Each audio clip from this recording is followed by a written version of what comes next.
Povo Notícias. Apoio Cultural. Escopa Engenharia 20 anos. Porque não é de hoje que a gente gosta de construir.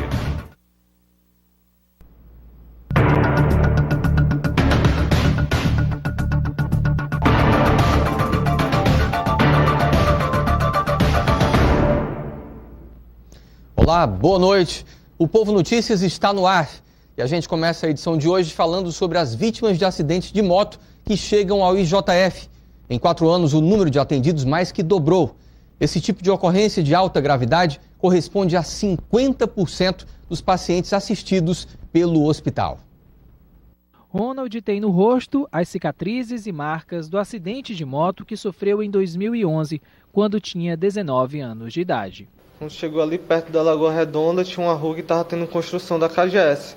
Aí a gente, assim que dobrou, a moto escorregou e a gente caímos dentro. Eu fui o pior, caiu dentro do buraco mesmo, lá fundo. E o capacete saiu da minha cabeça, eu caí de cabeça lá e sofri traumatismo craniano e facial. A maioria das ocorrências envolvendo motociclistas em todo o estado são encaminhadas para o IJF, como é o caso de Francisco de Assis, que mora no município de Guaiúba. Agora, depois de fazer uma cirurgia na perna, ele espera a recuperação. Tem que alongar, né? Tem que esperar o osso crescer para poder dizer se realmente eu volto a andar como andava ou não. Das 23 mil vítimas de trânsito atendidas aqui no IJF no ano passado, quase 15 mil foram ocorrências envolvendo motos. Somente nos 5 primeiros meses deste ano, já foram contabilizados mais de 4.500 atendimentos desse tipo. De acordo com o diretor médico do IJF, o álcool e a imprudência são os principais fatores que aumentam esses números. Ele ainda ressalta que dos 461 leitos disponíveis no hospital, 50% são ocupados por pacientes que sofreram acidentes com motos. Por causa da complexidade dos casos, o quadro acaba gerando uma sobrecarga no atendimento. 65% das causas de acidente de trânsito estavam relacionadas à moto. E quando a gente observa que esses acidentes ocorrem mais nos finais de semana e feriados, principalmente aos domingos, a gente observa uma associação ao álcool, à imprudência e à negligência na causa ou no fator causador desses acidentes que chegam aqui em JF. Para tentar conscientizar a população sobre a gravidade do problema, o hospital desenvolve o projeto Prevenir. E a gente vai, através desse projeto, levando palestras a diversas instituições, faculdades, empresas e indústrias, com o intuito de conscientizar a população do risco que é um acidente, mesmo para ele às vezes banal, mas que pode ter consequências às vezes letais. E vamos agora saber os detalhes da edição de amanhã do Jornal O Povo. Conosco o editor executivo do Núcleo de Cotidiano, Érico Firmo. Boa noite, Érico, seja bem-vindo. Hoje à tarde houve uma reunião do Ministério Público com o prefeito Roberto Cláudio, né, sobre a situação do IJF. Ficou algo decidido? Era esperada a presença do prefeito. O prefeito acabou não comparecendo, mandou como representante da Procuradoria-Geral do município, alegou que tinha outros compromissos. E a audiência, que o prefeito havia sido convocado pelo Ministério Público Federal, e ele apontava que foi feita uma auditoria ainda no ano passado sobre o IJF, que de 18 pontos analisados mostrou que 11 estavam considerados inadequados, não em conformidade com o que deveria estar. E é curioso que ainda no ano passado essa auditoria, que foi apresentada hoje, os resultados, apontavam muitos dos problemas que estão aparecendo hoje, mas que já existiam. Pacientes em macas, falta de leitos, vários dos problemas que agora estão já eram conhecidos e que não foram solucionados. Vai haver uma nova reunião com a presença do prefeito, então?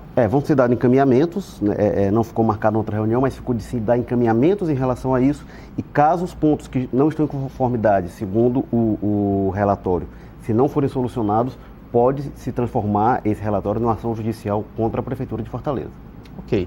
E quais os destaques da edição de amanhã do Jornal O Povo? Também, esse assunto vai estar presente, a cobertura sobre saúde vai estar presente, e hoje a gente mandou um repórter, na edição desta terça, a gente traz a matéria da Isabel Costa, que foi ontem ao IJF, e foi lá contar quantos pacientes estão nos corredores. Hoje a repórter Mariana Freire esteve no HGF, no Hospital Geral, e a gente vai mostrar amanhã como foi essa visita dela, para conferir qual é a situação que está aparecendo todos os dias em relação a pacientes nos corredores. Outro destaque é que hoje a Prefeitura iniciou uma operação para ver como é que estão bares, restaurantes em relação à segurança, alvará, segurança dos frequentadores. A Prefeitura iniciou uma operação que pretende fiscalizar 200 estabelecimentos. Muito bom. Ok, então, Érico, muito obrigado pela participação. Obrigado. Boa noite para você. Boa noite. Olha, além do dependente, o álcool também prejudica a vida de toda a família. O tratamento de apoio aos dependentes, aos parentes, pode ser o primeiro passo na recuperação do alcoólatra. É assim que trabalham grupos como a Associação de Parentes e Amigos de Alcoólicos no Brasil. Há 30 anos, a dona Maria, que não quer ser identificada, sofre o drama de conviver com um alcoolista. O marido, dependente da bebida, se nega a fazer um tratamento. Aceitar essa condição era um desafio para ela, até conhecer o grupo Familiares Al-Anon. Nesse grupo, parentes de pessoas dependentes do álcool encontram apoio para enfrentar a situação. Passam a reconhecer o alcoolismo como uma doença e conviver sem sofrimento com este problema. E eu comecei a entender que o alcoolismo era uma doença, então eu tinha muito sentimento de culpa porque eu achava que eu era a causa daquilo. E quando eu verifiquei que eu não era a causa, então eu me senti aliviada. E aí já comecei a melhorar. O alcoolismo é conhecido como uma doença que atinge toda a família. Sem cura, mas com tratamento, a dependência do álcool é considerada crônica, multifatorial e perigosa. Esse número representa quase 6% de todas as mortes do mundo. A recuperação é o principal motivo que leva um familiar a procurar um grupo de apoio. Muitos deles chegam aos encontros perdidos e lá encontram compreensão, acolhimento e, o mais importante, estão livres das críticas. A sociedade, ela tem um estigma, um preconceito muito grande, né, contra o alcoolista, contra o dependente químico, né, e muitas vezes esse preconceito se vê dentro até da própria família. Então, o familiar fica sem saber onde procurar ajuda, e ele vai encontrar ajuda dentro dos grupos de mútua ajuda, como o Al-Anon e o Nar-Anon. Em Fortaleza, o Al-Anon tem 15 grupos espalhados pela cidade. Na região metropolitana, são 3, e no interior do estado, 12 apoios. Cuidar da família pode ser o primeiro passo no tratamento do alcoolista. Me encontro muito melhor mesmo, a ponto de lhe dizer que coisas que antigamente eu me deixava totalmente fora de mim, insana, como se diz na programação, hoje eu já levo como natural. Então não me sinto mais culpada, já durmo a noite toda. No próximo bloco, a gente continua falando sobre saúde. O Povo Notícias recebe a presidente do Sindicato dos Médicos do Ceará, Mayra Pinheiro. E os detalhes da edição de amanhã do caderno Vida e Arte. A gente volta já.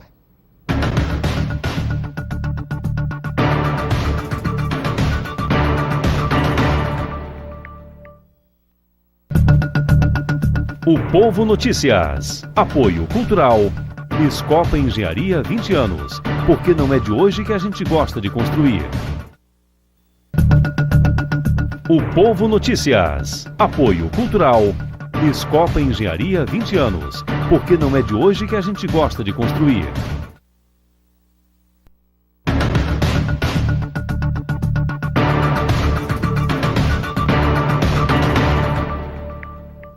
O Sindicato dos Médicos do Ceará acompanha de perto a crise instalada na saúde pública do estado.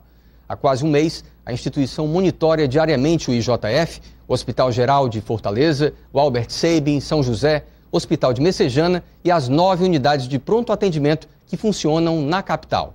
O objetivo do corredômetro é verificar o número de pacientes atendidos nos corredores dessas unidades. Para falar sobre o assunto, a presidente do Sindicato dos Médicos do Estado do Ceará, Mayra Pinheiro, está aqui conosco. Boa noite, Mayra. Seja bem-vinda. Muito obrigada. Quais os números atuais hoje do corredômetro e do IJF? Olha, nós temos hoje cerca de 309, 310 pacientes nos corredores. Os nossos números apresentados em relação ao IJF e ao HGF divergem um pouco dos números oficiais apresentados pela Prefeitura e pela Secretaria da Saúde, porque nós estamos utilizando na nossa contagem aqueles pacientes que permanecem em macas, em salas que não são de internamento. Então, o IJF e o HGF estão apresentando esses pacientes como fora de corredores, pelo simples fato deles não estarem exatamente na situação física de corredor, mas eles estão em leitos, ou na verdade em macas inadequadas, não são pacientes que permanecem internados, então nós estamos os colocando dentro da nossa contagem. Daí existe uma diferença diária atualmente de 28, 30 pacientes em cada um desses locais. Na sua opinião, o que pode ser feito para minimizar essa crise que está instalada hoje? O grande problema da crise é a falta de recursos, de repasse de recursos do governo federal. A medida mais urgente é realmente a relocação ou o repasse desses recursos para que a gente possa tirar esses pacientes que estão agora nessa situação de indignidade de leitos espalhados em corredores e locais inapropriados e para que eles sejam remanejados ou para hospitais conveniados ao SUS ou para hospitais também municipais e estaduais, onde eles possam receber tratamento adequado. Mas até para se equipar esses hospitais hoje, que não tem esse leito de retaguarda para esses pacientes, nós precisamos de recursos para redimensionar profissionais, medicamentos, equipamentos para diagnóstico. Tem problema de gestão, então, hoje?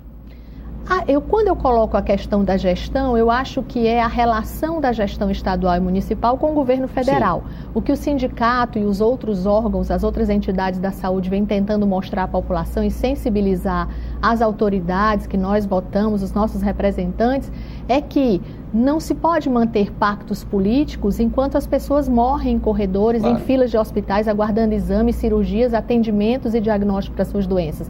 Nós precisamos cobrar, uma vez que existe uma pactuação política do governo municipal e do governo estadual com o governo federal, é preciso que essa cobrança seja efetiva. Nós não podemos deixar de trazer para a população a verdade, não existe o repasse. O governo federal vem atrasando os recursos desde dezembro, por conta disso nós temos uma situação que já era muito grave do caos da saúde agravada e nós precisamos ser incisivos porque a vida não pode esperar. Como a senhora avalia o desempenho do Hospital da Mulher nesse cenário atual? O Hospital da Mulher foi criado com a finalidade de prestar serviço especificamente ao grupo de mulheres, acabou não funcionando dentro do que foi preconizado. Sim. E hoje nós cobramos e damos a sugestão de que o Hospital da Mulher seja redimensionado, que lá sejam abertas novas vagas de enfermaria pediátrica para homens e mulheres, leitos de cirurgia, inclusive que efetivamente a UTI neonatal, por exemplo, de lá possa funcionar a contento, uma vez que nós temos outro grande problema, que são as filas hoje de recém-nascidos. A gente fala em fila, mas na verdade são enorme quantidade de bebês excedendo a capacidade gerencial, a capacidade de leitos nas UTIs neonatais. Para você ter uma ideia, no Hospital César Caos e no Hospital HGF, que são hospitais de referência como maternidade, nós temos 16 leitos de UTI, temos por dia 28, 30 crianças internadas.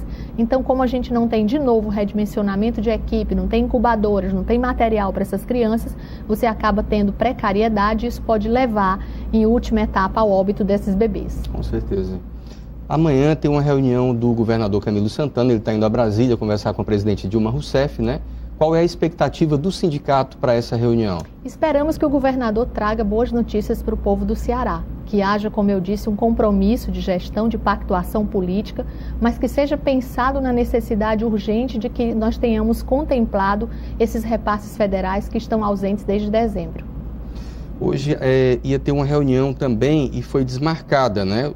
O Sindicato dos Médicos, ele tinha uma reunião agendada com o governador do estado. O que foi que aconteceu? Nós tivemos a notificação de que o governador iria viajar para Brasília para o encontro com o governo federal, no caso o presidente da República e o Ministério da Saúde, e por conta disso houve o desmarque da reunião. Nós continuamos aguardando, inclusive com o próprio prefeito Roberto Cláudio.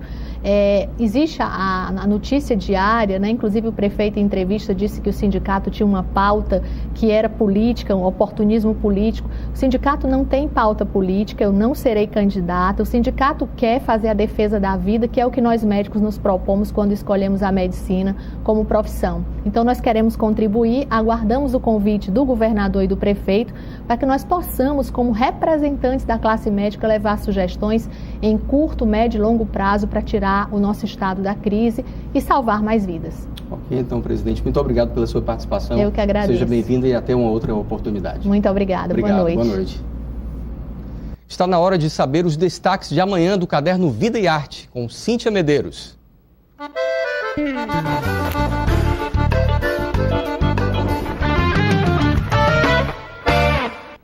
Olá, o Vida e Arte dessa terça-feira traz uma matéria sensacional com o Josenildo Nascimento, um morador do Bom Jardim, que com uma câmera caseira, dessas que a gente tem em casa, já está produzindo o seu 4º filme e quase virou uma celebridade na comunidade. O caderno traz ainda uma matéria sobre os 50 anos da cantora Gal Costa, celebrados com um novo CD com participação de Céu, do rapper criolo, de Tom Veloso. O Vida e Arte fala ainda de uma polêmica sobre a série Game of Thrones. Os fãs da saga reclamam da falta de fidelidade entre os livros e a adaptação para a TV. E a gente também antecipa alguns dos pontos que serão tratados pelo jornalista Carlos Castilho no projeto Entrevista Aberta, que acontece nesta quarta-feira aqui no Espaço Povo de Cultura e Arte. Ele vai falar sobre a síndrome da notícia ruim. A entrevista, como o próprio nome diz, é aberta ao público.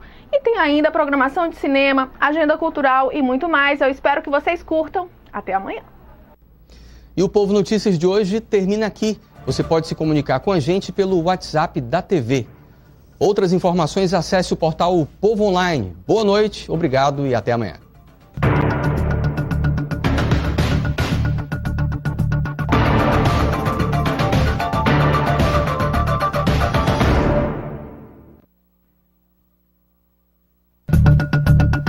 O Povo Notícias. Apoio Cultural. Escopa Engenharia 20 anos. Porque não é de hoje que a gente gosta de construir.